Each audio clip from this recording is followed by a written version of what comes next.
Hello friend, in our last video we have seen some basic configuration related to the CRM and sales module. Now we see that how we can have basic configuration of purchase module. So you will go into the settings, and once you go into the setting you will find this menu here. So here we have option of purchase configuration. I have selected this one.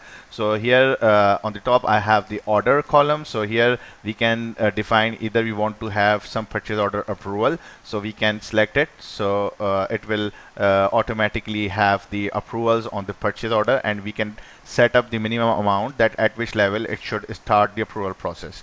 So then we have lock confirm order. So for example, if you have created a purchase order, it should not be edited, so you can select this one.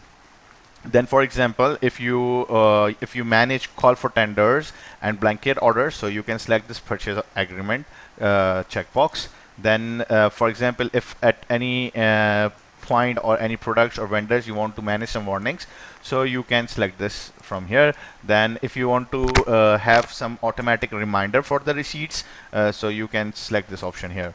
Then we have bill control policy, that when it should be billed, either for the ordered quantities or for the received quantities, so you can select as per your requirement.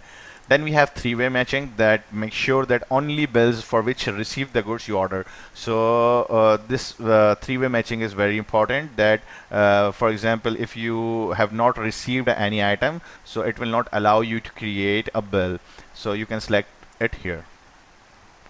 Now we have the product option. Here we can select the variants, what we already have set up in sales module configuration, so we do not need to do it again. So then we have variant grid entry. So at purchase order point, we do not want to select the variant on each line, so we can use this variant grid entry, so it will ease our step of recording the entry.